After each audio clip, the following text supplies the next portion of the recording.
Hey everyone! Hey!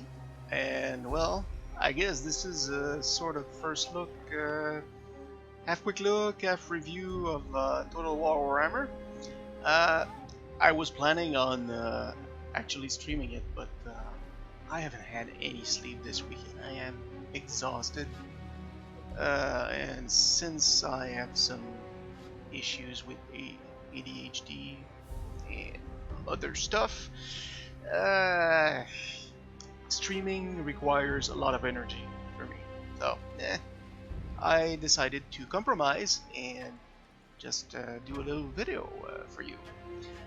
I also had to learn how to convert FLV files since for some reason Fraps just wouldn't start with this game.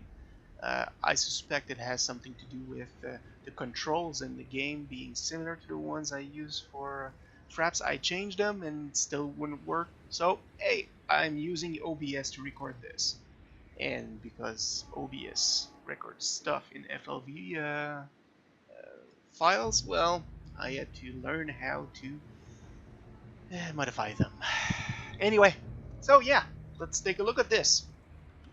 For those of you who are not familiar with the Total War series, well, they're a mix of turn-based strategy and real-time strategy battles. So turn by turn on the overworld map is done well. Is done turn-based, while during the battles it's all in real time, although you can pause. As far as I know, however, in multiplayer you cannot pause. Since I haven't tried that part of the game, well, I can't really comment, but that's what I've heard. Anyway, so the game this time around, usually the Total War games are all about history. So they've done Total War Rome, Total War Empire, Medieval, Shogun. Anyway, one in Japan, and it's a long-running series. But it's their first time. It's the first time for them to do a game in a fantasy world. And thankfully for us, especially for me, it's in the Warhammer world. I've been a Warhammer fan for ages. If you've been watching my videos on the YouTube channel, you know I'm a Blood Bowl lover. And the Blood Bowl is part of the Warhammer universe. So yeah, I I'm not certain whether Blood Bowl was my introduction to the Warhammer world or the other way around. So I can't really say, but it's finally a chance for me to play my beloved dwarves in a campaign. Although what I'm showing you right now is the orc campaign. The poor dwarves have been slaughtered. So yeah, you have several factions to start with. You have the dwarves, of course, and the dwarves are perfect for me since uh, the gameplay for them is really slow and steady, and you let the opponent come at you and you shoot them down. I love that. So that's definitely the perfect faction for me. The orcs, completely the opposite. Uh, with the orcs, you need to always be attacking because your orcs really don't like it when they're not doing anything. So you need to keep those legs pumping and keep bashing the opponents as long as there's someone to bash. For the orcs, one thing that is really nice is that once one of your armies has been fighting enough, and their fightingness, which is basically their morale, is reaches 100. Well, a wall appears like this one, which is a sort of NPC army that is available to you to attack other people with. So you give them like a target, and they will go to that target without thinking about anything else, which makes them, sometimes they are really useful, and other times they will simply get themselves destroyed really easily. So it's better if you have another army accompanying them, if you can. If not, well, you don't really care since they're just extras. Anyway, as you can see, I've been playing for a while. This is the easy setting. I started with the dwarves on easy as well, and I played a full campaign with them.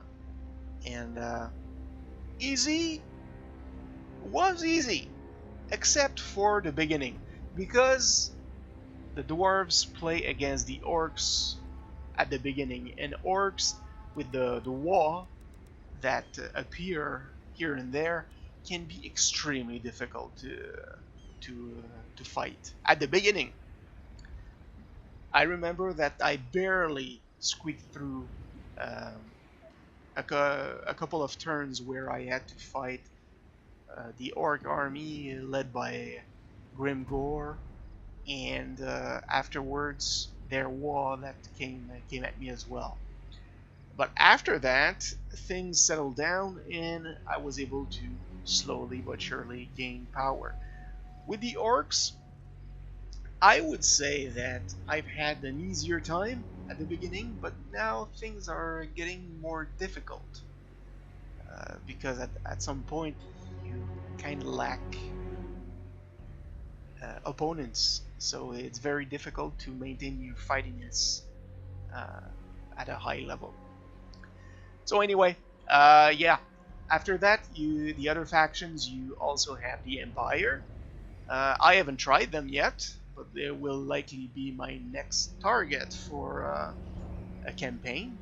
But I know that they are a bit similar to dwarves, meaning that they have a lot of artillery, but they have a lot more mobility, since they have cavalry, while the dwarves are extremely slow. Then you have the vampire counts, which in this map are right here. Well, let's take a look at the map. Hey, let's take a look at the map. Thank you. So this is the old map.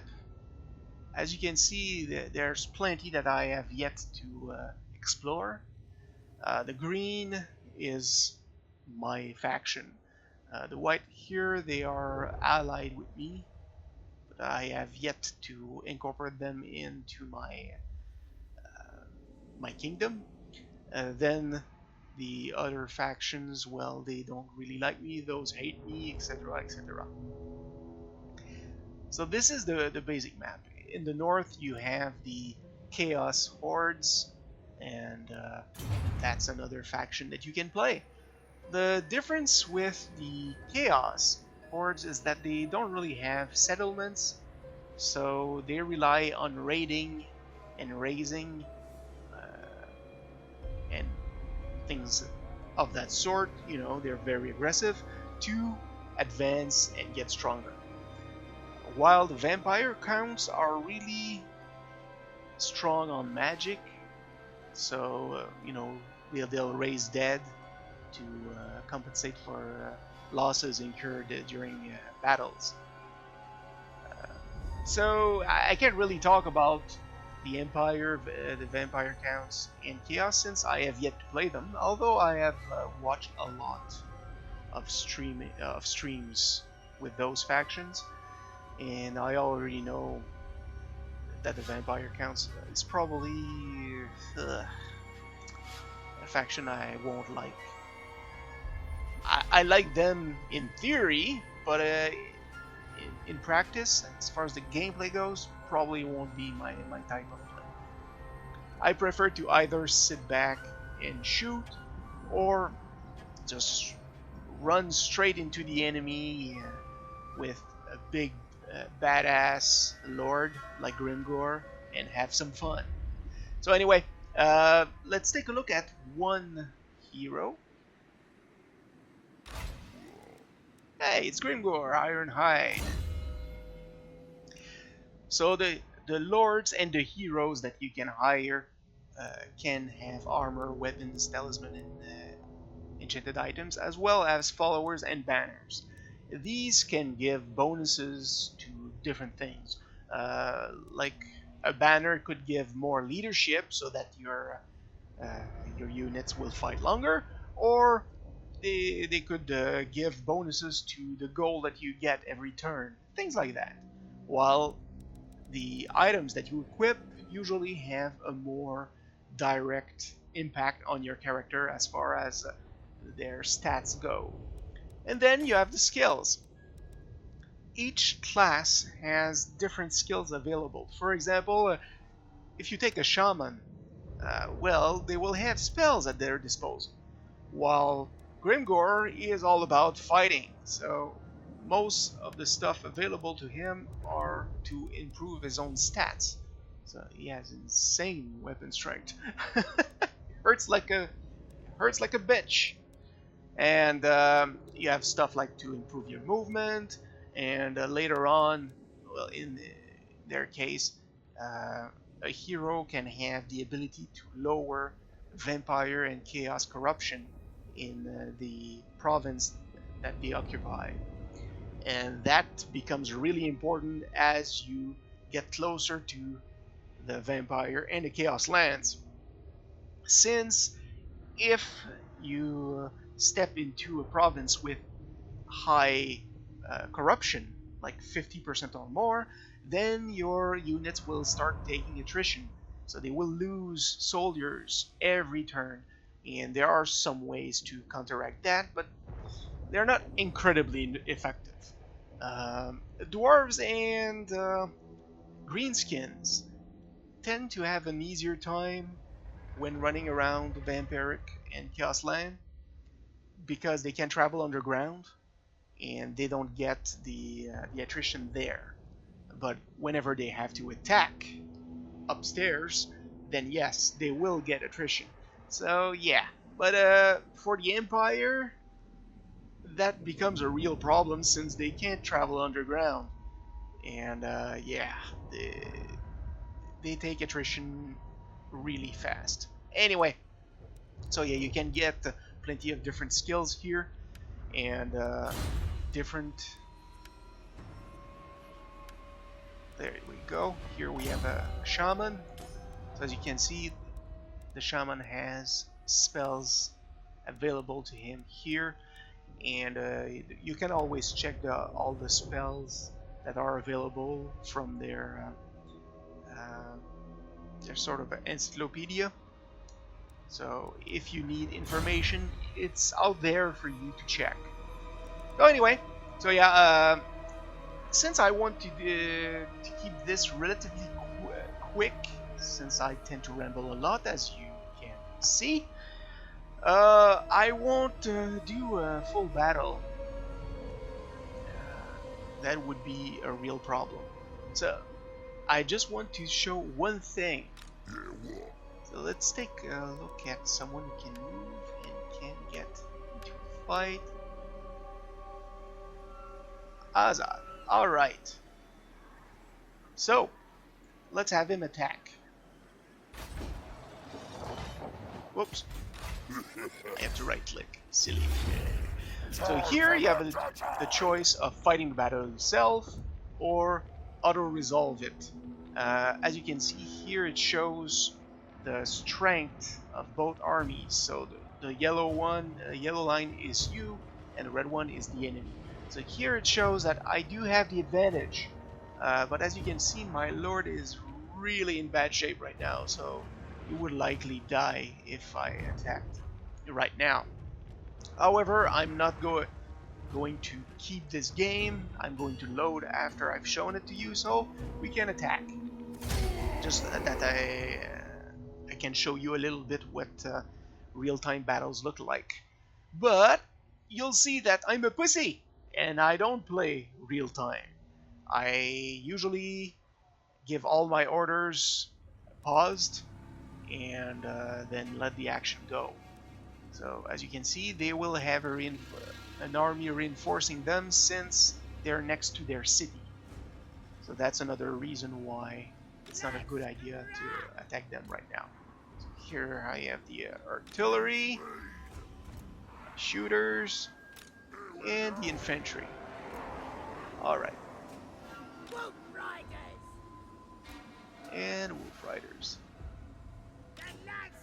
It's too bad that it's not Grimgore, because Grimgore has the Doom Diver catapult, and the Doom Diver catapult is awesomeness. Is just awesomeness, since you can take control of your artillery, and with the Doom Divers you can control them. So it can be extremely fun just taking control of your Doom Divers and try to ram them into the enemy, like going whee! It's a lot of fun. It's a lot of fun. I have not perfected it yet, but I've seen some people use it to great effect. But even if I'm not good with them, they're still fun to play. Anyway, so you can always create some groups and formations. I have not really dabbled in that yet, but they can really help cut down the time that you spend organizing your army at the beginning.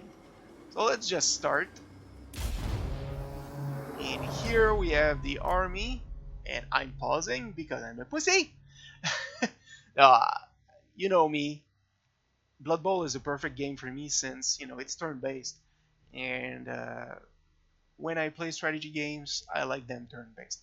For example, my favorite series is the Heroes of Might and Magic.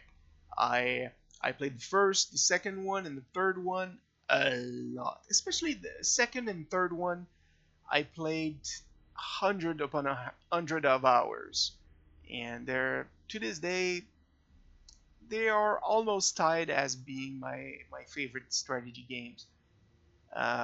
Although Master of Magic is up there. It's up there. Anyway, so you can give orders. I'm not going to... Oh well, I have 2 units of riders. Anyway, I'm just going to do this really simple, since I'm just trying to show you the game and not actually win. But yeah, usually I will do things correctly and try not to do stupid stuff. This time around, screw that. Stupid stuff ahoy.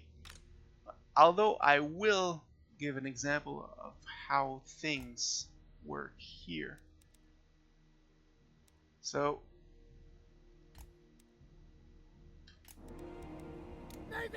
I will send them here and then have them attack from the side. Since this is their catapult, I want it down as fast as possible. Just let me have them go at double time. Whee!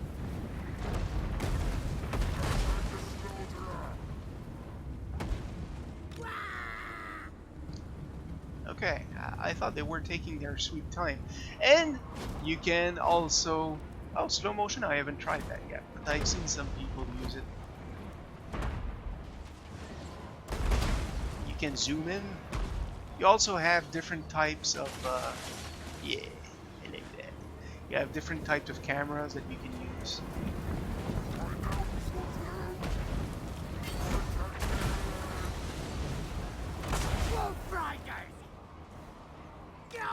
Oh, they're archers. My bad. So we're getting wrecked here because I did not use any tactics. I just ran towards the other armies. But yeah, that's not a good idea. What you want to do is actually use tactics in this game. Hello. He's alone. So when you get the right Your skills, you can general have... has been wounded in the fighting and carried from the field, Yeah, sire. yeah, that's fine. He was almost dead anyways.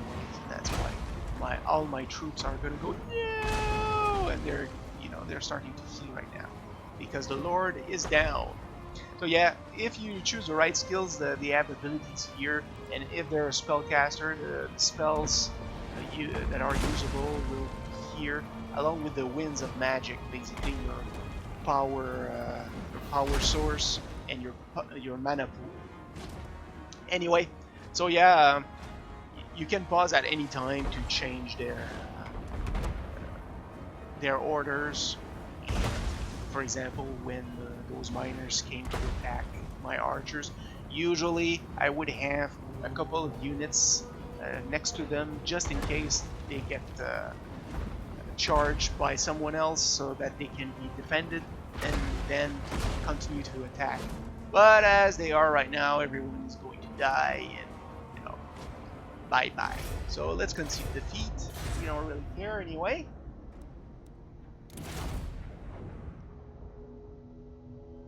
And well, things have gone badly. So you have several types of results that you can have, like close victory, close defeat, decisive victory, decisive defeat. If you face a really large throng of enemies and you still win, I think you get a heroic victory and stuff like that. And when one of your lords is wounded or killed, you can hire someone else to replace them.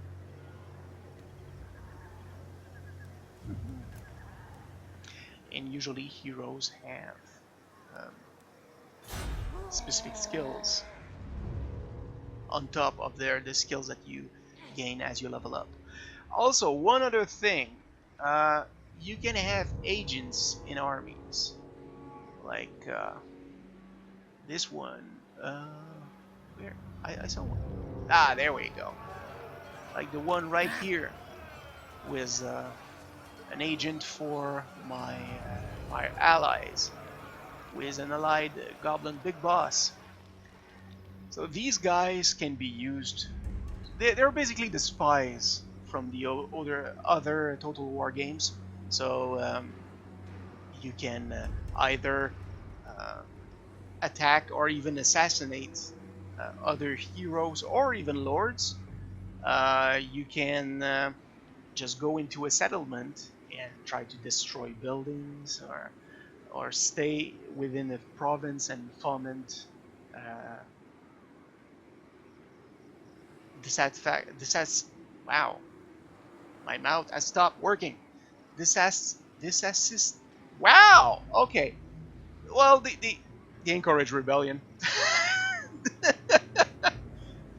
Satisfaction. Dissatisfaction. Oh boy. Okay, I think I'm gonna just forget about that word. My brain and my mouth are not in are not working together tonight. So anyway, these are the basics of the game. A campaign can last for a very long time. If I take uh, my dwarven campaign, I think that I completed the short campaign in, I don't know, maybe 130, 160 turns. I'm not too sure. So that's a long time. As for the long campaign, well, it took much longer than it should have, because for the dwarves you have to remove all the grudges from the book of grudges, and there was one in particular that was annoying, since I had to level up one of my guys to level 15, and since I got him late, there was practically no one left to fight for him to to level up. So that added a good 40 turns to my total. Anyway, so yeah, and right now I'm on turn 63 with the orcs, and as I showed you, they are well on their way to finishing their campaign. let's take a look at the objectives. Okay, so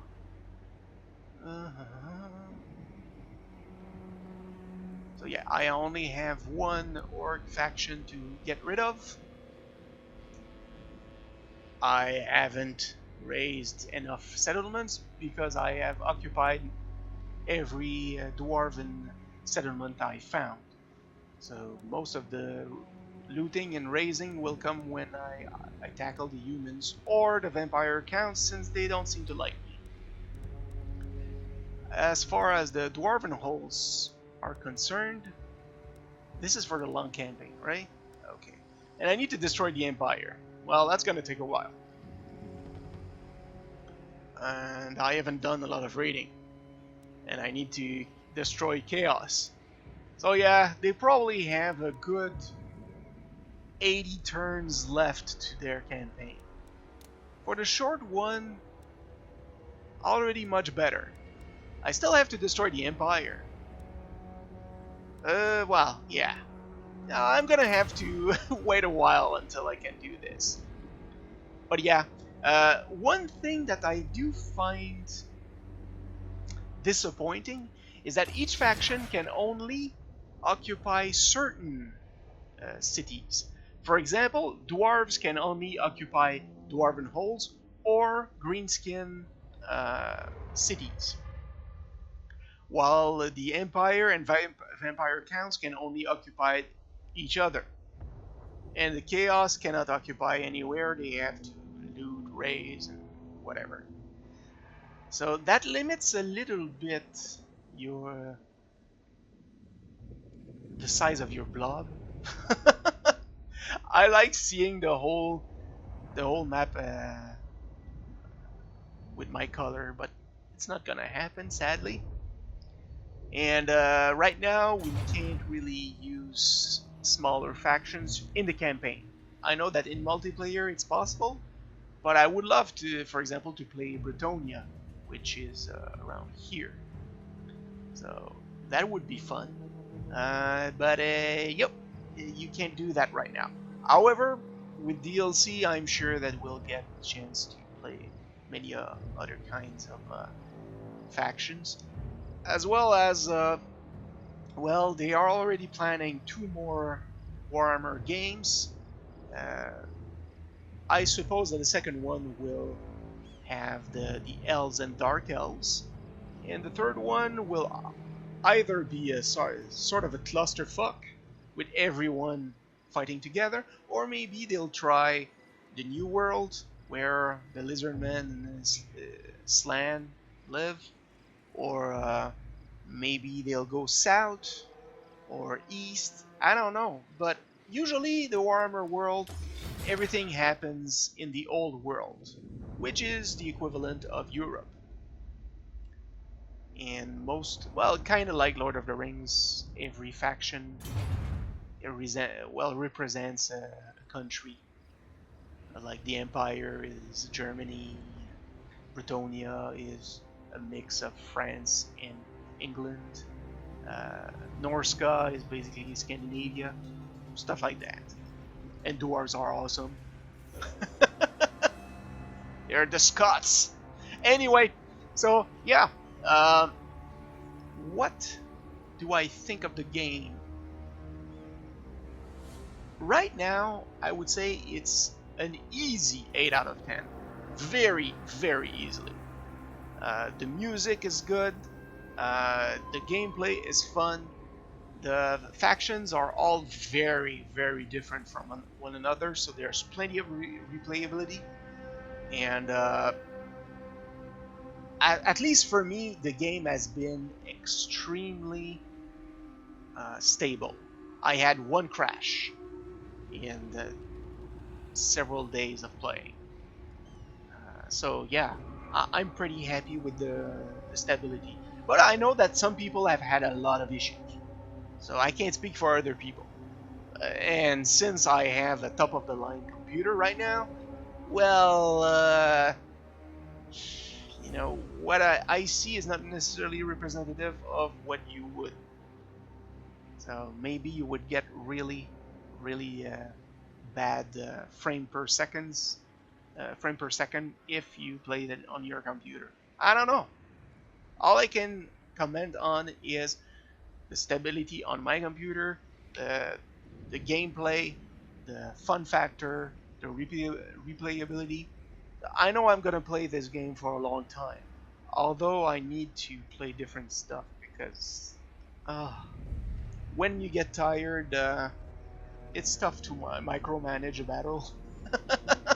Anyway, I hope this was informative at least a little bit, and hey, I'll see you next time.